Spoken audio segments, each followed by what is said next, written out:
الحمدللہ وکفا وسلام علی عبادہ الذین اصطفیٰ اما بعد۔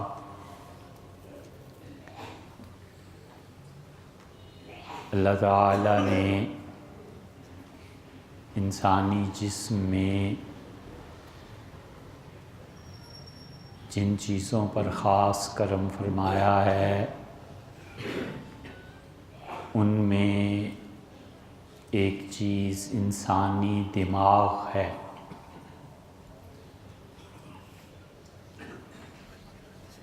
اور انسان کا دماغ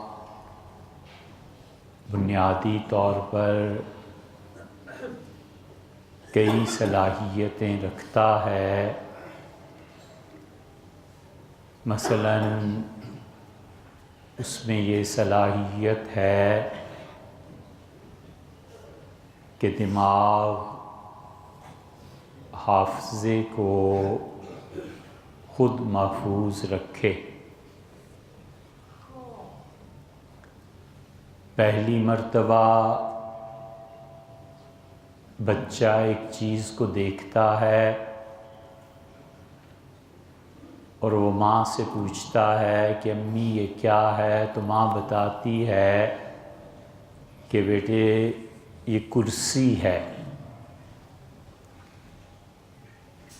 بچے کا دماغ کرسی کی شکل کو محفوظ رکھتا ہے۔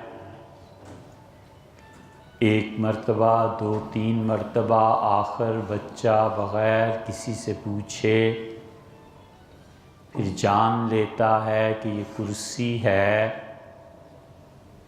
اور ایک سیکنڈ تو بڑی چیز، مائکرو سیکنڈز اس سے بھی کوئی چھوٹی گھڑی ہے، تو اس حساب سے یہ ہوتا ہے کہ اس نے ایک چیز کو دیکھا اور چیز کو دیکھنے کے بعد بینائی نے اس چیز کی تصویر دماغ کی طرف پھینکی اور اس نے قوت حافظہ سے وہ تصویر نکال کے اس کے ساتھ ملائی اور فتویٰ جاری کیا کہ کرسی۔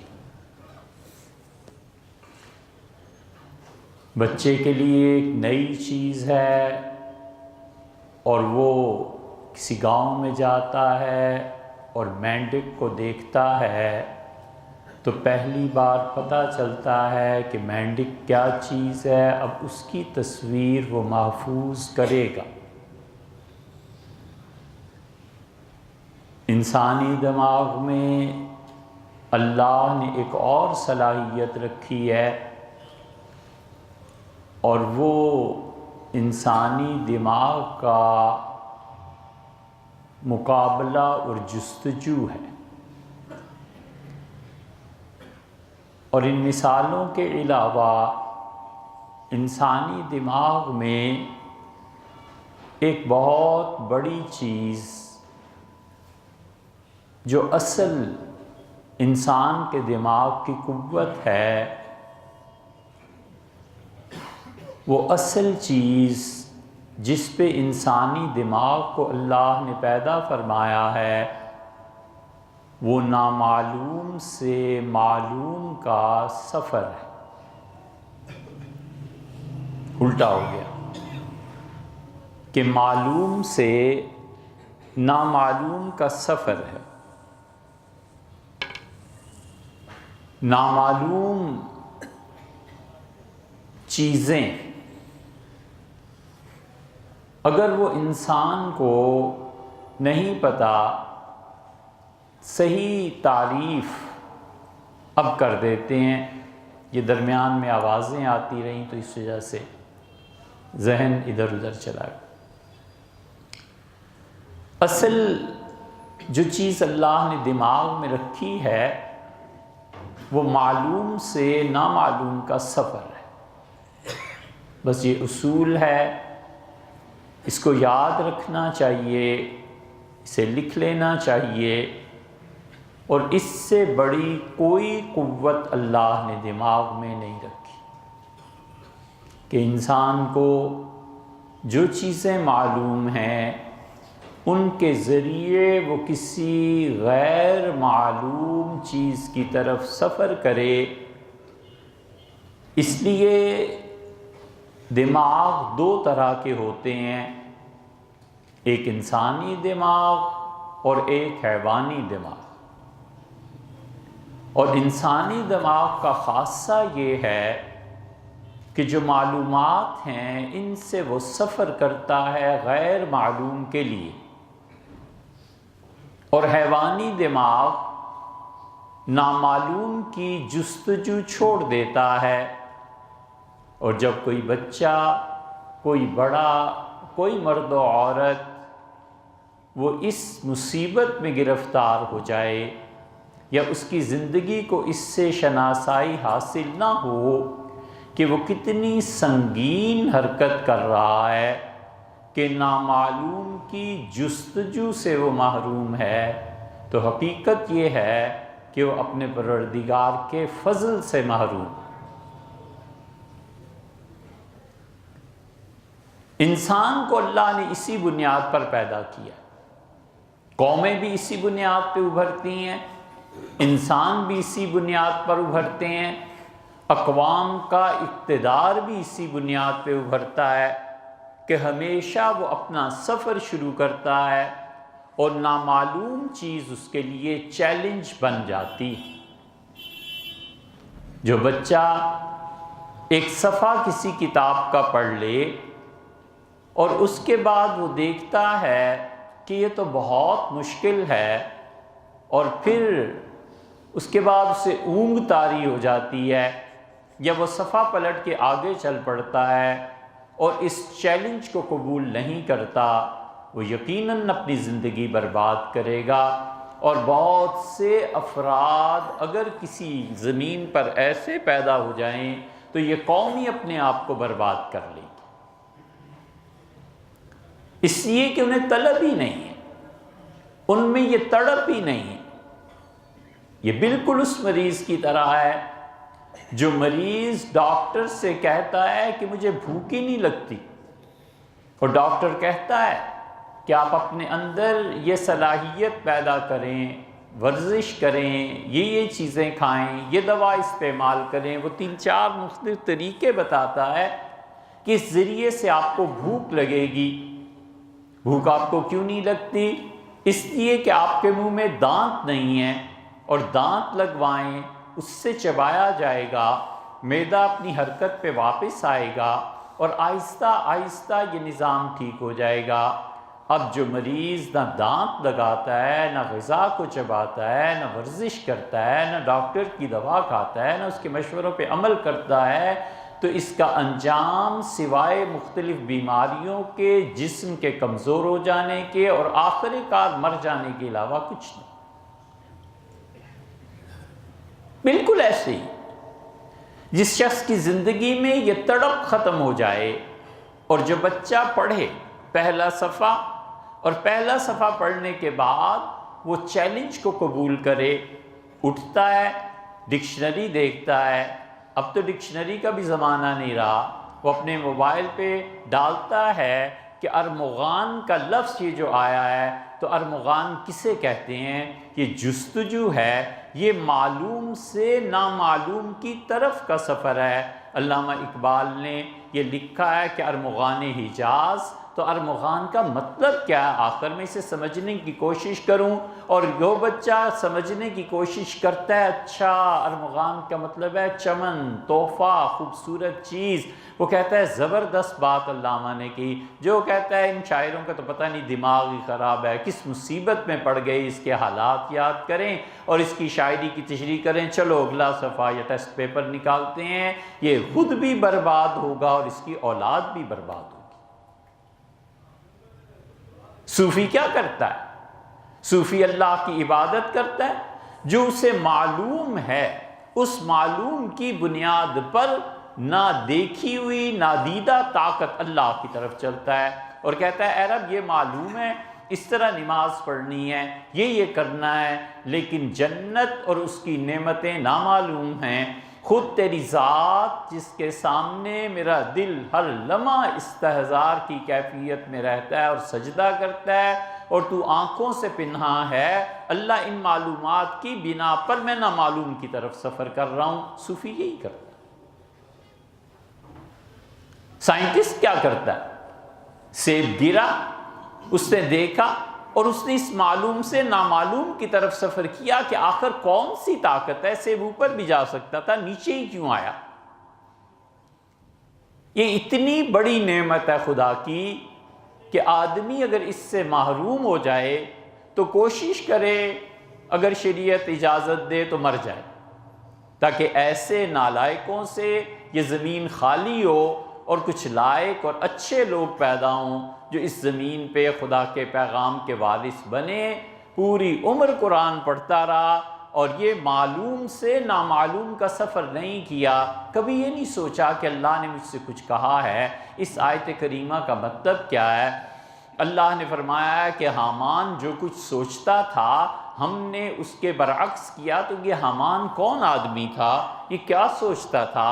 اللہ نے فرمایا ہے کہ حامان اور فرعون کو ہم نے دکھا دیا وہ جنودہما، اور جو ان کی فوج تھی ہم نے اسے بھی دکھا دیا کہ وہ لوگ غلط کر رہے ہیں جو کچھ کر رہے ہیں، اور اللہ نے کچھ اور فیصلہ کر رکھا تھا۔ کبھی دماغ میں یہ آتا ہے کہ سوچیں حامان کیا تھا اور اس کا کیا منصوبہ تھا؟ اس کا مطلب یہ ہے کہ اس آدمی نے اپنی اس صلاحیت کو ضائع کر دیا، حتیٰ کہ اب دنیا کو دیکھیں، ایک آدمی کاروبار کرتا ہے، اجناس اور دالیں بیچتا ہے، اور اگر اس کو یہ معلوم ہو جائے کہ یہ دال اتنی سستی فلاں شہر میں ملتی ہے تو یہ اس سے بزنس کرتا ہے۔ یہ معلوم سے نامعلومی کا تو سفر ہے جو دنیا میں ترقی کراتا ہے، اور جب بچہ معلوم سے نامعلوم کا علم حاصل کرنا چھوڑ دے اور صرف اس پہ اکتفا کر لے کہ مجھے اتنے مارکس لینے ہیں اور اس سے میری فرسٹ ڈویژن بن جائے گی اور پھر میں نے آگے کیا کرنا ہے، نوکری کر کے گھر کو کما کے لا کے دینا ہے، اس نے اپنا مستقبل ہی نہیں ضائع کیا، اس نے اپنے دماغ کی بہترین صلاحیتوں کو تج دے دیا۔ جستجو، نامعلوم کا سفر، یہ خدا کے دین میں اسی لیے کام آتا ہے۔ اللہ کا سب سے بڑا انعام کسی شخص پہ ہوتا ہے تو وہ اس عقیدے کی حفاظت ہے جو عقیدہ کتاب و سنت سے ملتا ہے۔ کتاب و سنت سے جو اہل السنہ نے عقیدہ لیا اور امت اپنی اکثریت کے ساتھ 1500 سال سے ایک سفر کر رہی ہے، خدا کا سب سے بڑا انعام ہے جو کسی بندے کو مل جائے۔ اور ایمان کے بعد سب سے اہم چیز وقت ہے، جو آدمی نہیں جانتا کہ وقت کی چکی کیسے چلتی ہے اور وقت کیسے پیس دیتا ہے، اور وقت پر قابو پا کے مجھے اس فنا کے مقابلے میں بقا پر اس کو لانا ہے، وہ آدمی کبھی باقی نہیں رہتا۔ یہ جو صوفیہ تجدد امثال کا اتنا ذکر کرتے ہیں، اور مثنوی اور وہ تحریرات جنہوں نے امتوں کی حالت بدل دی، وہ ہمارے بچے نہیں پڑھتے، کوئی نہیں پڑھتا، اس لیے کہ اس کو پتہ نہیں ہے، یا یہ کہ اسے معلوم تو ہے لیکن وہ قوت عمل نہیں ہے کہ میں نامعلوم کی طرف سفر کر سکوں۔ وہ تحریریں اور وہ کتابیں جنہوں نے دنیا پلٹ کر رکھ دی، اور جنہوں نے صدیوں، کم سے کم 600 سال اس مثنوی نے اس امت کو جگائے رکھا ہے۔ اور معروم کی مثنوی اب جتنا یورپ میں اس پہ کام ہو رہا ہے، اور امریکہ میں ایک سفر میں گورے ایک جگہ مل گئے، کہنے لگے مثنوی پڑھاؤ، مثنوی کا بتاؤ اس میں کیا ہے۔ ہم نے کہا آپ کو اس میں سے کیا چیز پسند آئی؟ تو انہوں نے ایک شعر کا، فارسی میں صحیح پڑھ نہیں سکتے تھے، اس کا ترجمہ کر کے ہمیں بتایا اور کہا یہ شعر ہے جس نے میری سوچ کو بدل دیا ہے، جس نے میری فکر کو تبدیل کر لیا ہے۔ تو ہم سمجھے کہ انسانی فکر کی تبدیلی، اگر یہ فکر کی تبدیلی معاشرے میں آ جائے تو پھر اس سیلاب کے سامنے کوئی طاقت نہیں رک سکتی، نہ حکومتیں، نہ فوجیں، نہ پیسہ، نہ اکانومی۔ فکر کی تبدیلی اتنی بڑی چیز ہے۔ انقلاب فکر کی تبدیلی کی بنیاد پہ تو آتے ہیں۔ وہ مقرر، وہ تقریر کرنے والے جنہوں نے امتوں کی حالت بدل دی، اصل کیا چیز تھی؟ نامعلوم کا سفر۔ انہوں نے کہا اٹھو اور اس سفر کو کرو۔ مثنوی مولانا روم اس جیسی چیزیں جنہوں نے امتوں کو صدیوں تک تھامے رکھا ہے، یہ جستجو اور فکر ختم ہو جائے کہ انہوں نے کیا پیغام دیا ہے، کس طرح ہمیں اس کو لے کر چلنا ہے، کس طرح اس پہ عمل کرنا ہے۔ جب وہ جستجو ختم ہو جائے اور انسان اور بچے محض معاشی حیوان بن کر جینے لگیں تو پھر اس زندگی سے موت اچھی۔ اس لیے یہ جو معلوم سے نامعلوم کا سفر ہے اسے کہتے ہیں فکر، اور اسی کی جمع ہے افکار۔ شاہ ولی اللہ کی فکر، ابن خلدون کی فکر، ابن بطوطہ اس کے سفر نامے سے جو فکر ایک ملتی ہے، شاطبی کی فکر، امام رازی کی فکر، یہ فکر سمجھنے کی چیزیں ہیں۔ فرد اور قومیں ان افکار ہی کی بنیاد پہ اٹھتی ہیں، اور جس فکر نے پوری دنیا کو تہ و بالا کر کے رکھ دیا اور لاکھوں افراد اس کی نظر ہو گئے، اور ایک مرتبہ تو پوری دنیا میں زلزلہ آ گیا اور قومیں اور ممالک اپنے وجود سمیت اس فکر میں گرتے چلے گئے، گم ہوتے چلے گئے، اور اس اندھیرے میں بالکل اپنے وجود اور حیثیت کو کھو بیٹھے۔ وہ اس کارل مارکس کی فکر تھی۔ کمیونزم کا نظام جب نافذ ہوا ہے تو دنیا بھر کے جتنے سرمایہ دار تھے زلزلہ پڑ گیا ان کے ایوانوں میں کہ یہ کون آ گیا ہے۔ علامہ اقبال جیسے آدمی نے کہا کہ وہ جو ہے نا روح مزدق کا بروز، یہ مزدق کی روح دوبارہ دنیا میں آ گئی ہے۔ نیست پیغمبر ولیکن در بغل دارت کتاب، وہ پیغمبر نہیں ہے لیکن جو کتاب اس نے لکھی ہے یہ کتاب دنیا کو تباہ کر دے گی۔ 1938 سے 1935 میں انہوں نے کہا تھا، 38 میں تو انتقال ہو گیا، اور 1935 میں آپ 60 سال اور ملا لیجیے، 58 سال، اور رشیا جو ٹوٹا ہے، لیکن اس فکر نے دنیا میں سرمایہ داروں کو تباہ کر کے رکھ دیا۔ انہوں نے کہا کسی طرح اس کو زندہ کرو، اور اب پالیسی یہ ہے کہ اگر کبھی بھی اسلام کے زندہ ہونے کے، احیاء و تجدید دین کے چانسز ہوں تو احیاء و تجدید دین کو تج دے کر دوبارہ اس فکر کو زندہ کر لیا جائے، مگر اسلام کو نہ اٹھنے دیا جائے۔ اس لیے کہ ہمارے بچے خود ہم فکر پہ مبنی نہیں ہیں، زندگی بس ٹھیک ہے، چل رہی ہے جیسے چل رہی ہے۔ کتنے لوگ ہیں جو فکر پر غور کرتے ہیں؟ انسانی دماغ کا سب سے بڑا کام اللہ نے جو متعین فرمایا ہے وہ فکر ہے، وہ سوچ۔ نبی کریم صلی اللہ علیہ وسلم اور صحابہ کرام رضی اللہ عنہم مکہ مکرمہ میں 11 برس رہے ہیں، 2 نمازیں پڑھتے تھے، ایک صبح کی ایک شام کی، بس۔ یہ تو معراج میں جا کر 5 نمازیں فرض ہوئی ہیں، اس سے پہلے صحابہ اور رسول صلی اللہ علیہ وسلم یہ سب 2 نمازیں پڑھتے تھے۔ وہ فکر کی تطہیر تھی، وہ فکر کو بنانا تھا۔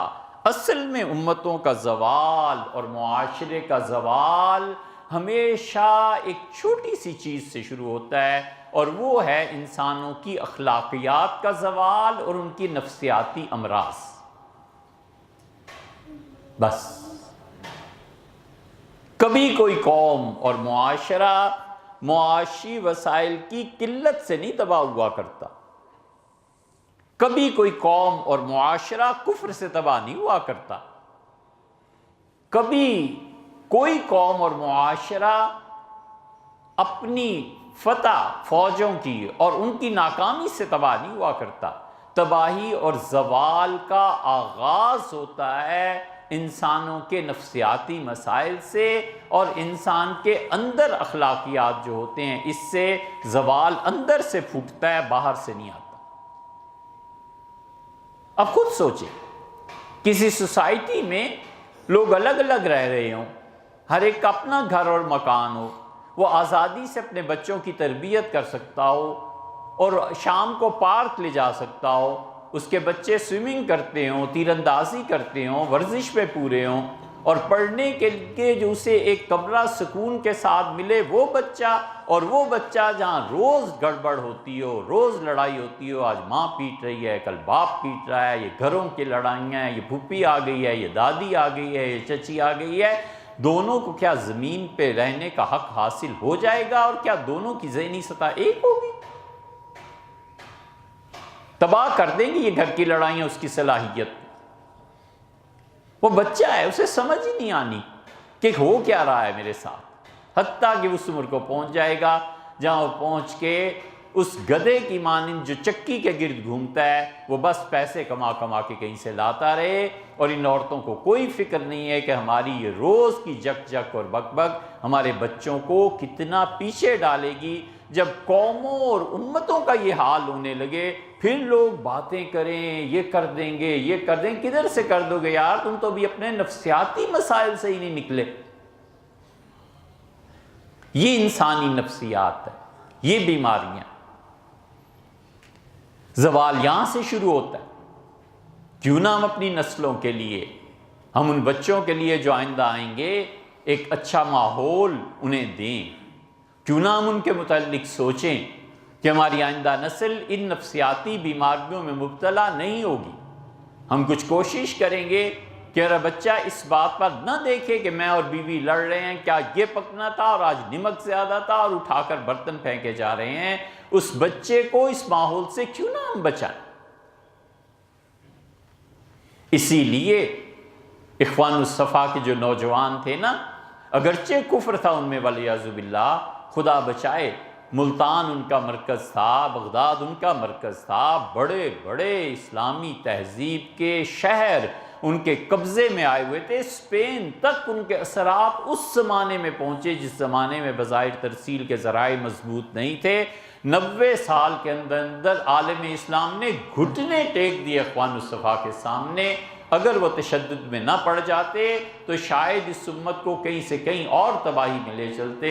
وہ تشدد نے انہیں خراب کر دیا، لیکن افکار اور نظریات یہ تھے کہ کسی طرح اپنی آئندہ نسل کو ہم چیزوں سے بچائیں۔ اور آپ کو شاید حیرت ہو، یہ اتنی بڑی چیز تھی کہ انہوں نے اپنے رسائل میں ایک جگہ لکھا کہ ہمیں کوشش سب سے پہلے کرنی ہے کہ ہماری جماعت میں وہ افراد شامل ہوں جن کے گھر میں ساس اور بہو کا جھگڑا نہ ہو۔ یہ بالکل ایسی ہی عجیب بات، جیسی عجیب بات یہ تھی کہ امریکہ نے مشرف سے کہا یہ کام کرنے ہیں، اور ایک اس میں سے یہ بھی شک رکھی کہ آپ کا نظام تعلیم ہمارے ہاتھ میں ہوگا اور ہم اس کے لیے جو بھی بورڈ بنائیں گے، آغا خان اس کے چیئرمین ہوں گے اور اس بورڈ کے تحت سارے ملک میں تعلیم جاری کی جائے گی۔ یہ اس طرح کی عجیب اور انہونی باتیں جو ہیں نا، وہ اس لیے ہمیں سمجھ میں نہیں آتی کہ ہم جانتے نہیں کہ انسانی ترقی کا سفر کیسے ہوتا ہے، اور وہ ہمیشہ ہوتا ہے معلوم بنیادوں پہ نامعلوم کی طرف سفر کرنا۔ اس لیے اگر یہ باتیں مشکل ہوں، نہ سمجھ میں آئیں، تو سننے کی بجائے نفل پڑھنے چاہیے، وہ زیادہ بہتر ہے، تاکہ آپ کا بھی وقت ضائع نہ ہو۔ مگر فکر کرنی چاہیے کہ ہم آئندہ کو دے کیا رہے ہیں، اور ہماری آئندہ نسلیں بھی انہی مصیبتوں میں مبتلا رہیں گی، یا ان کے لیے کوئی اچھا ماحول پیدا ہو۔